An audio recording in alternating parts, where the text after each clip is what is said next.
한경교회가 세워지고 오늘 이렇게 가장 많은 성도들이 모인 것 같습니다.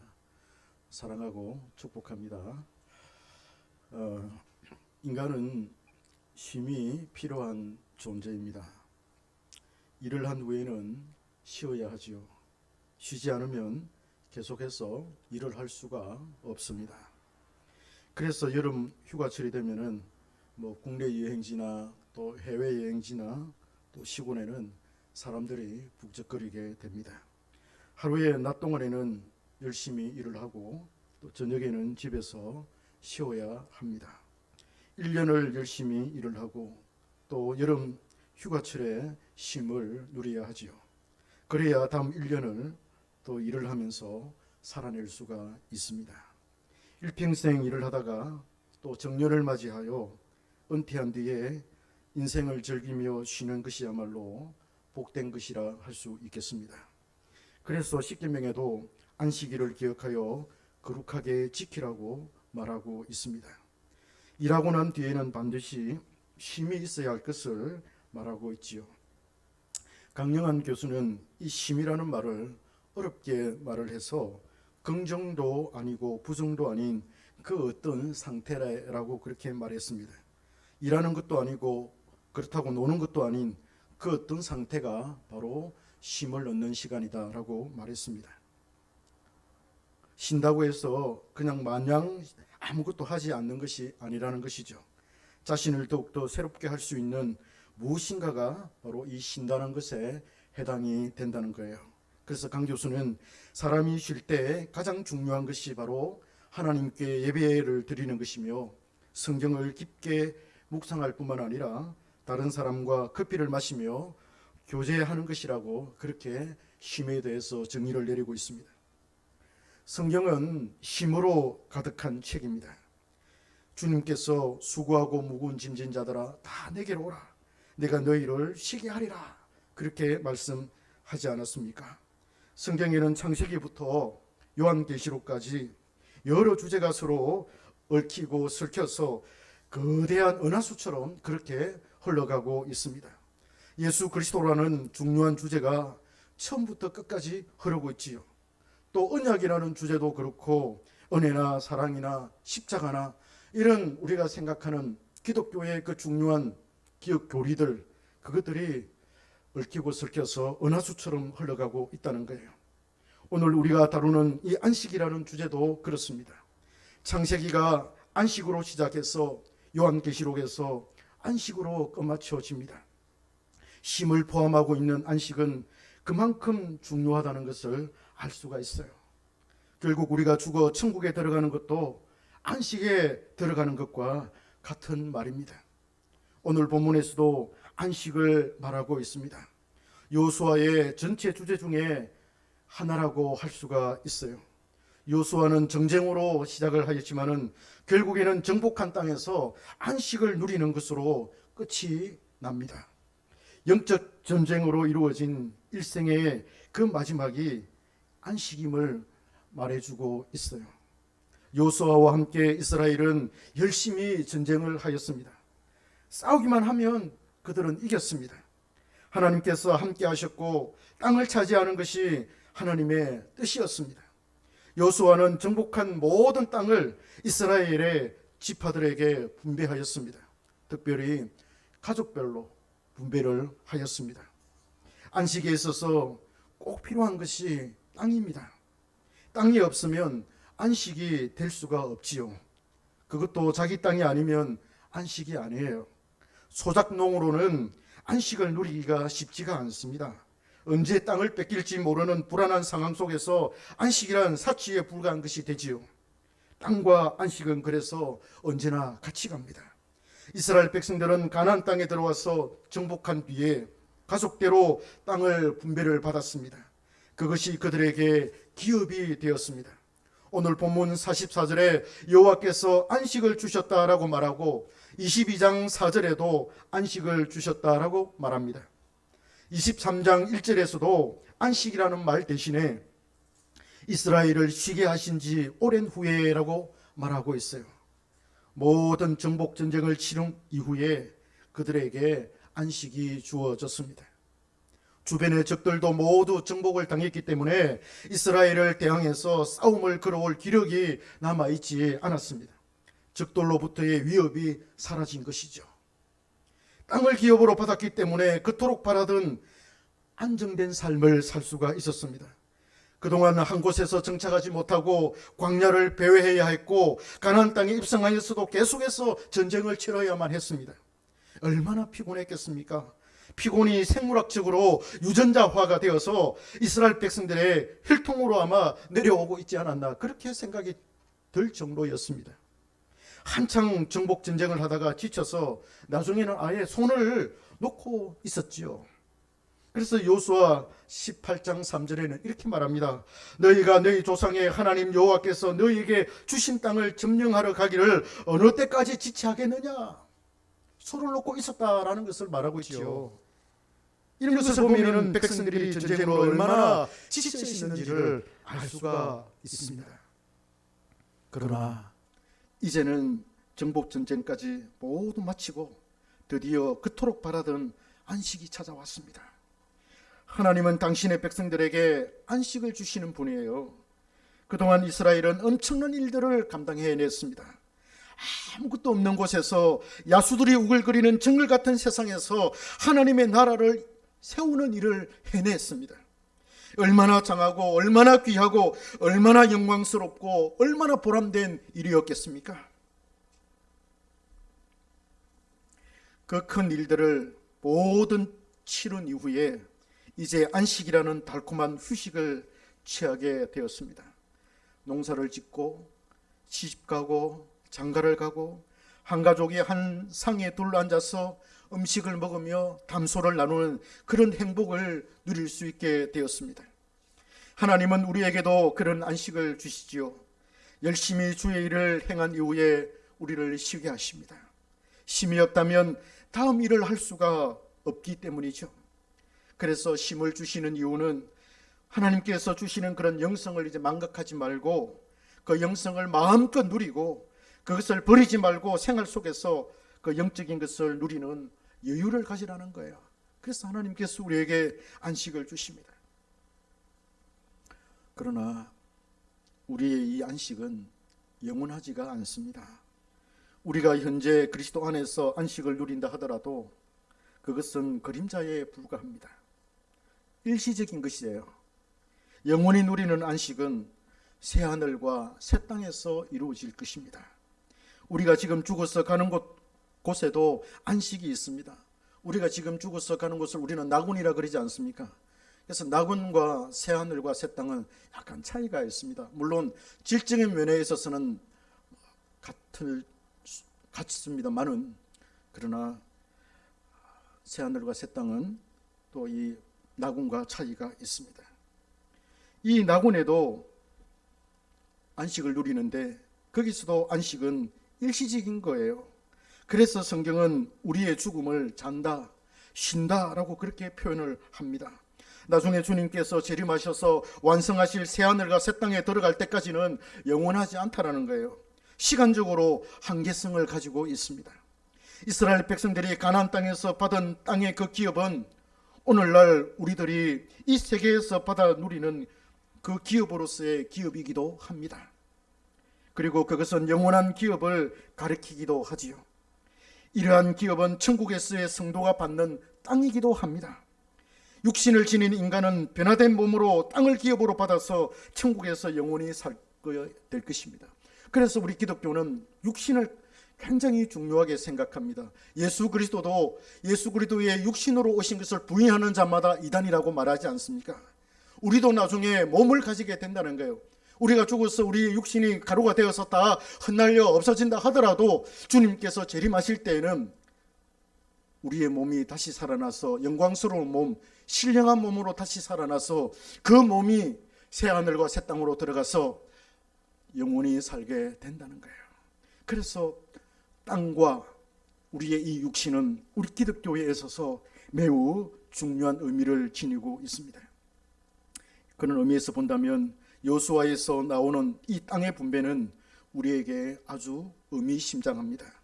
미래에 우리가 받아야 할 땅의 기업이기 때문입니다. 천국에서 왕노릇할 때에도 땅에 기반이 있어야 합니다. 그것이 새하늘과 새 땅이 의미하는 바입니다. 여호수아서에는 땅의 분배가 아주 상세하게 전개됩니다. 장차 우리도 새하늘과 새 땅에서 이와 같은 땅을 분배받게 될 것이지요. 변화된 몸으로 새롭게 된 하늘과 땅에서 영생 복락을 누리게 될 거예요. 이러한 측면에서 볼 때는 여호수아 시대의 안식은 불완전하였습니다. 히브리서에 보면 여호수아가 그들에게 준 안식은 불완전한 것이었다는 것을 말하고 있어요. 히브리서 12장 8절과 9절에서 이렇게 말합니다. 만일 여호수아가 그들에게 안식을 주었더라면 그 후에 다른 날을 말씀하지 아니하셨으리라. 그런즉 안식할 때가 하나님의 백성에게 남아 있도다. 히브리서 기자는 이 땅에서 누리는 안식이 아니라 영원한 천국에서 누리는 안식을 말하고 있어요. 이 땅에서 누리는 쉼과 안식은 일시적인 것뿐이지 영원히 지속되지 않는다는 것이지요. 물론 우리는 이 땅에서 안식을 누립니다. 일을 하고 나서 쉼을 누리지요. 날마다 예배 자리에 와서 주님을 만남으로 우리는 안식을 누립니다. 지금 우리는 이 시간에 안식을 누리고 있습니다. 성도들과 함께 교제를 하면서 천국의 안식을 누리게 되지요. 다른 곳에서는 진정한 안식이 없어요. 참된 안식은 오직 그리스도 안에만 있지 않아요? 거기에 평화가 있고 기쁨이 있고 즐거움이 있어요. 세상이 알 수 없는 평안이 있지요. 우리가 하나님 아버지로부터 받아 누릴 모든 보화가 바로 예수 안에 있습니다. 예수께로 와야만이 진정한 안식과 쉼과 행복이 있고 그 행복을 누릴 수가 있습니다. 우리가 누려야 할 이 안식은 현재와 미래를 포함한 모든 것이어야만 합니다. 히브리서 기자는 여호수아가 그 당시 현재의 안식을 주었지만은 미래의 영원한 안식은 주지 못했다라고 그렇게 말합니다. 오늘날 우리도 그렇습니다. 현재의 영육간 복을 받아서 현재에는 많은 안식의 복을 받아 누리지만은 영원한 안식에 들어가지 못할 자들이 있다라고 그렇게 말합니다. 여호수아서와 히브리서가 공통적으로 이것을 지적하고 있어요. 순종과 거역이라는 말로서 경고를 하고 있습니다. 이것을 야고보서의 스타일로 우리는 읽어내야만 합니다. 믿음으로 구원을 얻는데 그 믿음이 어떤 것이냐라는 것을 묻고 있어요. 우리가 지닌 믿음이 어떤 종류의 것인지를 무엇으로 증명할 수 있느냐라는 거예요. 살아있는 믿음이 무엇이냐 이것을 지금 묻고 있는 거예요. 그 믿음을 테스트하고 증명해 주는 것이 바로 이 순종과 거역이라는 거예요. 오늘 본문 22장 2절과 3절에 보면은 이스라엘이 안식을 누리게 된 그 이유를 말하고 있습니다. 그들이 철저히 하나님의 말씀에 순종했다는 거예요. 그들의 말씀에 순종해서 전쟁에 승리했고 원수들을 물리쳤고 땅을 차지했고 안식을 누리는 형통의 복을 받았다라는 거예요. 여호와 하나님께서 명령하신 그 책임을 생명 걸고 지켜냈다라고 그렇게 말하고 있어요. 그러면서 안식을 누리는 사람들에게 당부의 말을 전합니다. 5절입니다. 5절에 보면 오직 여호와의 종 모세가 너희에게 명령한 명령과 율법을 반드시 행하여 너희의 하나님 여호와를 사랑하고 그의 모든 길로 행하며 그의 계명을 지켜 그에게 친근히 하고 너희의 마음을 다하며 성품을 다하여 그를 섬길지니라 이렇게 말합니다. 이 말씀은 신명기 6장 4절과 5절에서 나오는 말이에요. 여호수아는 모세가 여호와 하나님으로부터 받은 말씀을 그대로 이해해서 순종하고 있었습니다. 그가 이끌던 이스라엘 백성들도 지도자와 한 마음 한 뜻이 되어서 말씀을 지켜냈습니다. 오늘의 결과는 그 말씀에 순종한 대가였습니다. 하나님 나라는 말씀에 순종하는 것으로 세워집니다. 하나님의 말씀이 하나님의 뜻이요 하나님의 목적이요 하나님의 의도입니다. 하나님의 말씀이 하나님의 성품이요 하나님의 인격이요 하나님의 본질이지요. 그래서 성도가 하나님의 말씀을 지켜내는 것은 자신이 얼마나 하나님을 사랑하는 것인지를 나타내는 거예요. 여호수아서는 이와 반대로 하나님의 말씀을 거역한 자들을 쭉 이렇게 열거를 하고 있습니다. 이스라엘이 광야 생활을 할 때 하나님의 말씀에 거역하여 불순종하고 원망하고 불평하여 하나님의 진노를 불러일으킨 그 자들을 지금 언급하고 있습니다. 22장 16절과 19절에서 여호와의 말씀을 거역하지 말라고 그렇게 경고를 하고 있습니다. 히브리스에서도 동일한 사건을 다루면서 그들의 광야에서 멸망하여 안식에 들어가지 못한 것을 하나님의 말씀에 거역한 것이라고 그렇게 정의를 내리고 있습니다. 그래서 히브리스 기자는 너희가 안식에 들어가려거든 성령이 이르신 바와 같이 오늘 너희가 그의 음성을 듣거든 광야에서 시험하던 날에 거역하던 것 같이 너희 마음을 완고하지 말라. 거기서 너희 열조가 나를 시험하여 정음하고 40년 동안 나의 행사를 보았느니라. 그렇게 말합니다. 우리 기독교는 구약과 신약의 연속성을 말하고 있습니다. 이 말씀은 구약의 율법인데 우리에게 무슨 적용이 되겠느냐? 천만의 말씀입니다. 구약과 신약은 연속선상에 놓여 있어서 구약의 빛으로 신약을 이해하고 신약의 빛으로 구약을 이해해야만 합니다. 히브리스 기자는 우리가 두렵고 떨림으로 안식에 들어가기를 힘써야 할 것을 요구하고 있습니다. 4장 1절과 2절입니다. 그러므로 우리는 두려워할지니 그의 안식에 들어갈 약속이 남아 있을지라도 너희 중에는 혹 이르지 못할 자가 있을까 함이라. 그들과 같이 우리도 복음 전함을 받은 자이나 들은 바 그 말씀이 그들에게 유익하지 못한 것은 듣는 자가 믿음과 결부시키지 아니함이라. 히브리스 기자가 이렇게 말하고 있어요. 아주 무슨 말씀이에요. 우리가 복음을 듣고서 그 복음을 믿음과 결부시키지 않으면 안식에 들어갈 수 없다는 거예요. 참된 순종이 어디에서 나오는지를 말하고 있는 거예요. 하나님의 말씀이 우리의 믿음과 결부된다는 것은 우리가 말씀의 인격과 하나가 되었다는 그런 말이에요. 우리의 심령에 말씀이 꽂혀서 그 말씀이 우리의 가치관과 생각을 통치하고 다스린다는 것이지요. 이 사람에게서 참된 순종이 나온다는 겁니다. 그는 끝까지 그래서 말씀을 붙들게 됩니다. 말씀을 거역하여서 불순종하지 않게 되는 거죠. 일시적이고 순간적으로는 불순종할 수 있어도 곧 순종의 길로 돌아오게 됩니다. 사람이 환난을 당하고 고난을 당하면, 고난이라는 게 뭐예요? 내가 어떻게 할 수 있는 상황은 고난의 상황이 아닙니다. 내가 손을 써서 어떤 것을 해결할 수 있는 그 상황은 어렵더라도 그 상황은 환난과 고난의 상황이 아니에요. 이 고난은 내가 어떻게 할 수 없는, 내가 손을 쓸 수 없는, 그냥 막연히 앉아서 당할 수밖에 없는 그 상황이 바로 고난의 상황이에요.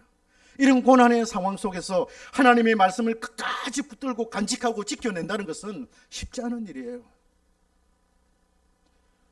그 고난의 상황 속에서 말씀을 지켜내는 그 힘이 바로 믿음의 힘이고, 그게 바로 견인의 은혜라는 거예요.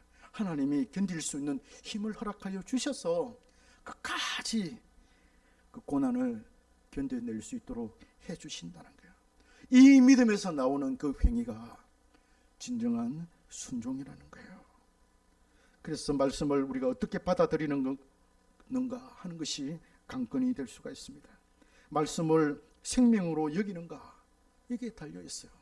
환난을 당하다 보면 말씀은 그냥 뒷전으로 물러갈 수밖에 없어요. 상황의 벽이 너무 크기 때문에, 상황의 그 무게가 너무나도 무겁기 때문에 거기에 짓눌려서 말씀을 붙들 그런 여력이 생겨나지 않아요. 사탄이, 하나님이 우리에게 그렇게 몰고 갈 때가 있어요. 그럴 때도 끝까지 참고 견뎌내는 그것이 바로 참된 믿음의 행위라는 것입니다. 이 사람이 남아있는 안식에 들어간다는 거예요. 사도 바울도 데살로니가 후서에서 안식에 대해서 말하고 있습니다. 바울도 그래요. 데살로니가 성도들이 심각한 환난을 당하고 있었습니다. 같이 신앙생활을 하던 사람들 중에서 어떤 사람이 운행 경기장으로 끌려가가지고 사자의 밥이 되고 톱으로 켜져서 죽임을 당하고 순교를 당하는, 어제 같이 이렇게 신앙생활 했던 사람이 오늘 보니까 그 자리에 없어요. 그냥 막 죽어가는 사람들이 많으니까 온 그 데살로니가 교회 안에 울음바다가 되고 슬픔이 막 엄습해 와서 사람들을 짓누르고, 그래서 어찌할꼬 그 상황을 바라보면은 막 통곡이 일어나고, 자주 섞인 그런 말, 우리가 예수를 괜히 믿었나, 기독교가 이런 것인가, 예수 믿는 것이 이런 것인가 라고 하면서 막 탄성이 흘러나오는 그런 상황이지 않겠습니까? 그런데도 사도 바울은 야 얘들아, 항상 기뻐하라, 쉬지 말고 기도하라, 범사에 감사하라. 아니 사람들이 다 죽어나가고 있고 슬픔이 막 강물처럼 흐르는 그런 상황 속에서 기뻐하라, 쉬지 말고 기도하라, 범사에 감사하라, 말이 됩니까? 얼마나 역설적입니까? 아니 이 사도 바울이 무슨 당신이 뭐 고난을 압니까? 당신이 환난을 압니까? 당신이 고통을 압니까? 그렇게 말할 수 있지 않겠어요? 나 고통한다, 나 환난한다, 내처럼 고난 당해본 사람이 있느냐? 사도 바울이 그렇게 말할 수도 있겠죠. 여러분, 그 말 뜻이 무엇이겠습니까? 세상적인 가치로 이것을 판단하지 말라는 거예요. 세상적인 눈으로, 세상에서 통용되는 그 가치관으로 판단하지 말라는 거예요. 왜 그들이 기뻐할 수 있고 왜 그들이 그 슬픔을 멈출 수 있겠습니까? 소망이 있다는 거예요. 너희들에게 주어진 그 살아있는 소망, 산 소망, 그 좋은 소망이 있지 않느냐? 너희들이 지금 당장 죽어도 바로 천국에 갈 수 있지 않느냐? 그래서 너희들의 사랑의 믿음의 역사와 사랑의 수고와 소망의 인내를 내가 안다. 너희들이 주님을 위해서 어떻게 봉사했고 어떻게 교회를 섬겼고 어떻게 주님의 말씀을 강하게 붙들었는지 내가 안다. 그래서 나는 너희들을 바라볼 때 너희들이 정말 택함받은 사람이다. 너희들이 정말 하나님으로부터 택함받은 사람이 아니면 너희들이 그런 삶을 살 수 없다라고 하면서 사도 바울이 그들의 신앙을 인정해 줍니다. 그러면서 데살로니가 후서에 와서는 하나님께서 너희들의 그 삶을 안식으로 갚아주신다. 너희들을 박해하고 너희들을 힘들게 하고 어렵게 했던 그런 모든 사람들에게는 멸망으로 갚아줄 것이고 너희들에게는 안식으로 갚아줄 것이다. 그렇게 말합니다.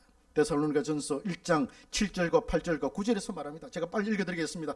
환난을 받는 너희에게는 우리와 함께 안식으로 갚으시는 것이 하나님의 공이시니 주 예수께서 자기의 능력의 천사들과 함께 하늘로부터 불꽃 가운데 나타나실 때에 하나님을 모르는 자들과 우리 주 예수의 복음에 복종하지 않는 자들에게 형벌을 내리시리니 이런 자들은 주의 얼굴과 그의 힘의 영광을 떠나 영원한 멸망의 형벌을 받으리로다. 바울은 하나님을 모르는 자들과 복음에 복종하지 않는 자들을 동일시하고 있어요. 하나님을 모르는 자들은 복음을 모르는 자들이고 복음에 복종하지 않는 자들은 복음을 알지만 복음을 들었지만 복음에 복종하지 않는 자들로 볼 수가 있어요. 복음을 들었지만 순종하지 않는 자들은 안식에 들어가지 못한다는 거예요. 칼빈은 순종에 대해서 말할 때 전체적인 순종과 부분적인 순종을 말해요. 여기서 부분적인 순종이 문제인데 하나님의 말씀을 전체로 순종하지 않고 어떤 특정한 항목만 순종하고 난 다음에 나 하나님 말씀에 순종한다 그렇게 말한다는 거예요. 사울과 가룟 유다가 전형적인 사람이에요. 그러나 전체적인 순종은 하나님의 말씀을 늘 사랑하고 즐거워해서 주야로 그것을 묵상하고 그 삶 속에서 적용하려 하면서 지켜내려고 하지요. 부분적으로는 그 사람은 죄를 지을 수 있습니다. 그는 그래서 곧 회개하고 주님께로 돌아오지요. 완전한 사람이 없지 않습니까? 부분적으로 죄를 지을 수 있습니다. 그러나 그는 전체적으로 하나님을 사랑하고 온 마음으로 하나님을 사랑하고 말씀을 사랑하기 때문에 회개하고 주님께로 돌아옵니다. 이 사람은 성경을 전체로 사랑하고 전체로 순종하기를 원해요. 어떤 것이 참된 믿음인가요? 하나님의 말씀을 진인격으로 받아들여서 그것을 사모하고 순종하기를 원하는 것이지요. 원하는 데서만 그치는 것이 아니라 실제로 순종하려고 날마다 자신을 쳐서 죽이며 노력합니다. 우리는 저 영원한 안식에 들어가기를 힘써야 합니다. 하나님의 말씀에 전적으로 순종해야 합니다. 물론 우리 신앙의 수준에 따라서 차이가 있겠습니다만은 하나님의 말씀을 알고 그것을 믿음으로 간직해서 지켜내고 복종을 해야만 합니다. 우리의 순종은 미국에서 지성주의에 반발해서 생겨난 행동주의도 아닙니다. 이는 존 두이를 비롯해서 여러 심리학자들이 지성주의에 반대해가지고 행동 중심의 운동을 불러일으켰습니다. 반지성주의로 가자는 거예요. 그래서 은사주의가 나오고 거기에 행동주의가 나오고 거기에 신비주의가 나오고 있습니다. 반대로 우리의 순종은 지성을 추구하는 지성주의도 아닙니다. 구원을 얻기 위한 수단도 아닙니다. 다만 구원을 받은 그런 증거요 검증입니다. 나의 믿음이 어떤 믿음인지 야고보서에 비추어서 내가 과연 구원받은 그런 믿음을 갖고 있는지에 대한 그런 검증, 그걸 우리는 순종이라고 말할 수 있는 것입니다. 성령 안에서 이루어진 말씀에 대한 이해와 감동 속에서 그것을 성령으로 삶 속에 적용하면서 실천하는 것뿐입니다. 히브리서 4장 10절과 11절입니다. 이미 그의 안식에 들어간 자는 하나님이 자기 일을 쉬심과 같이 그도 자기 일을 쉬느니라. 그러므로 우리가 저 안식에 들어가기를 힘쓸지니 이는 누구든지 저 순종하지 아니하는 본에 빠지지 않게 하려 함이라. 말씀에 순종하는 것이 안식에 들어가는 것이다 라고 그렇게 말씀을 하고 있습니다. 그 중간에 믿음이라는 게 있지요. 이것이 그가 지닌 믿음이 참이라는 것을 증명해 줍니다. 사랑하는 성도 여러분, 안식에 들어가기를 힘씁시다. 우리 모두 다 들어갑시다. 한 사람도 빠짐없이 모두들 다 들어갑시다. 어떻게 여기 모인 분들은 저와 말씀으로 맺어진 그런 인연들이고, 또 말씀으로 맺어진 그런 관계들이고, 또 말씀으로 맺어진 또 공동체인데, 어떻게 보면 여러분들이 저의 멜류관이요, 또 열매요, 또 상급입니다. 우리가 천국 갔을 때 여러분들이 함께 천국에 있다면 우리 주님께서 그것을 인정해 주지 않겠습니까? 두렵고 떨립니다. 우리 함께 다 천국에 들어가야만 될 것입니다. 그 천국에 들어가기를, 그 안식에 들어가기를 우리가 힘써야 될 것입니다. 그래서 바른 신앙이 필요하고, 그래서 바른 믿음이 필요한 거예요. 그래서 오늘날 이구동성으로 우리 한국 기독교를 걱정하는 분들이 많지 않습니까? 복음이 변질되었다는 등, 복음의 빛을 잃었다는 등, 너무 막 숫자만 이렇게 불러 모으는데 지중하다 보니까 질이 낮아졌다는 등 여러 가지 이렇게 얘기들이 들려옵니다. 가장 중요한 게 뭡니까? 바른 신앙입니다. 제가 구원론을 공부를 하고 내가 하나님 앞에서 고민하면서 깊이 이렇게 묵상을 하고 정리한 결과가 그렇더라고요. 이 하나님의 나라는 그냥 아무나 들어가는 거 아니다.